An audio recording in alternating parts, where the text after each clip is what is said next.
Can I talk to my hawk?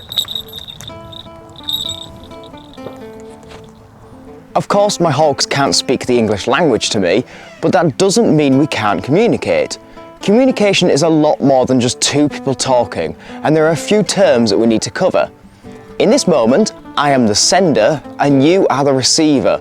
The signal I am sending is an audible form of communication, and the information it is carrying is, well, information about communication.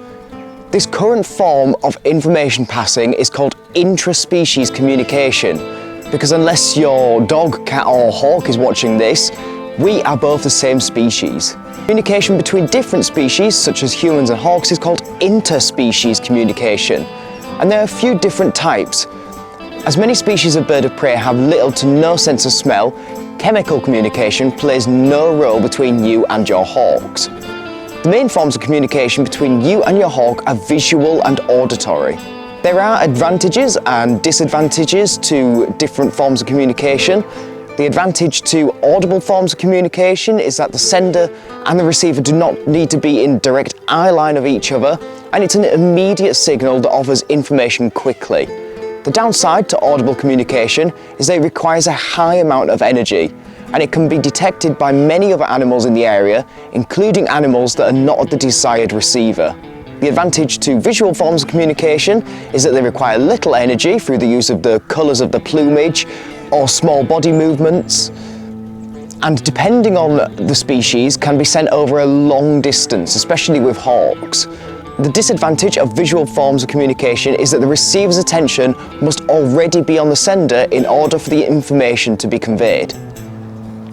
When I put my glove up and whistle, Peggy flies over to me.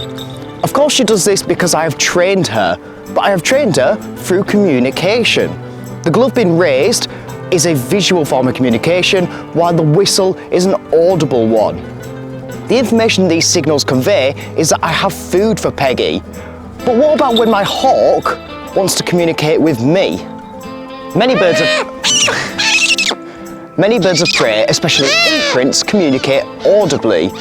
When Sway here calls to me, the information he is sending is that he is hungry. When a chick is in the nest, they can't say to the parent, "I'm hungry, please can I have some food?" but it can communicate its hunger by calling. The more hungry the chick is, the frequency and the volume of the call increases. But with parent-reared birds of prey, most of their communication is visual, typically body language. Because our hawks can't speak in the English language, it is important for us to be able to understand and read our hawk's body language. While hawks have evolved to communicate through visual cues, every individual bird is different. Over time, you will just get to know your own hawk. One of the most obvious ways to understand your hawk is in her posture. If she stood upright with her feathers tight to her body, it means she is alert and taking in her surroundings. This posture will be seen most typically in early training, when she is still manning to her new environment. When she stands with feathers on ends, looking all kind of puffy, she is well manned and relaxed.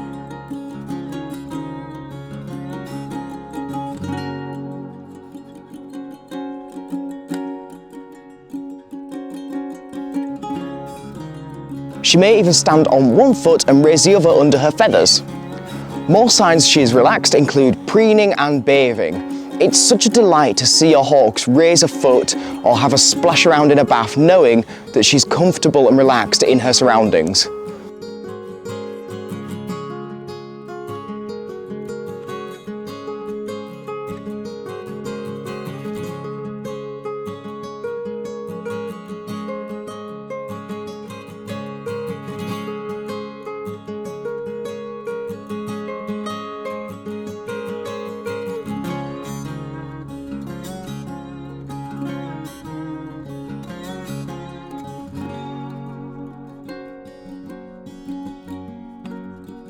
When your hawk drops her posture, holding her head low down, wings open, and leans forward, she's showing signs of aggression.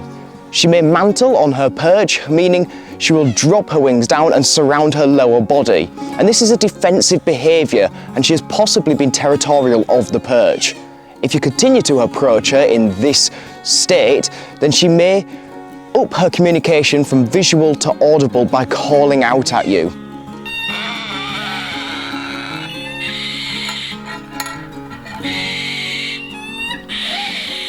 Unless you are in early training and manning and your hawk is showing these behaviours, she is communicating to you that she is stressed or unhappy. Unfortunately, because they cannot speak in human language, it then becomes your job to decipher this and work out exactly what is causing her distress. While it is important to understand when your hawk is communicating with you, it is also important to know when she is not. When your hawk is frightened, she'll cease to communicate with you, but she will still show certain behaviours that are easy to recognise. The first sign she is frightened or stressed will be in her breathing. She will begin to pant with a cracked beak. Another very obvious sign is that she may bait away from you, and baiting is when she jumps and hits the end of her tether either on a perch or the glove. If your hawk regularly interacts with you and is generally aroused in your presence, but then stops communicating with you in her typical fashion, this may be a sign that something is wrong. Birds of prey are incredibly good at hiding conditions and illnesses, and therefore knowing your hawk's typical behaviour and the way she usually communicates is really important. One interesting form of communication between Harris hawks is the shake of a tail. Harris hawks are naturally social species and they live and hunt in family groups. The way Harris hawk hunts is very intelligent and requires intra-species communication. They need to communicate to each other. However, the downside to audible signals is that it sends the information to every animal within the area that can detect it, prey included. If the Harris hawks were to communicate audibly, they would never catch anything. So they have evolved visual forms of communication, the shake of a tail. When your Harris hawk begins shaking her tail at you, it might just look like she's a happy dog, but in reality, it's her understanding of how you both communicate whilst out in the field together.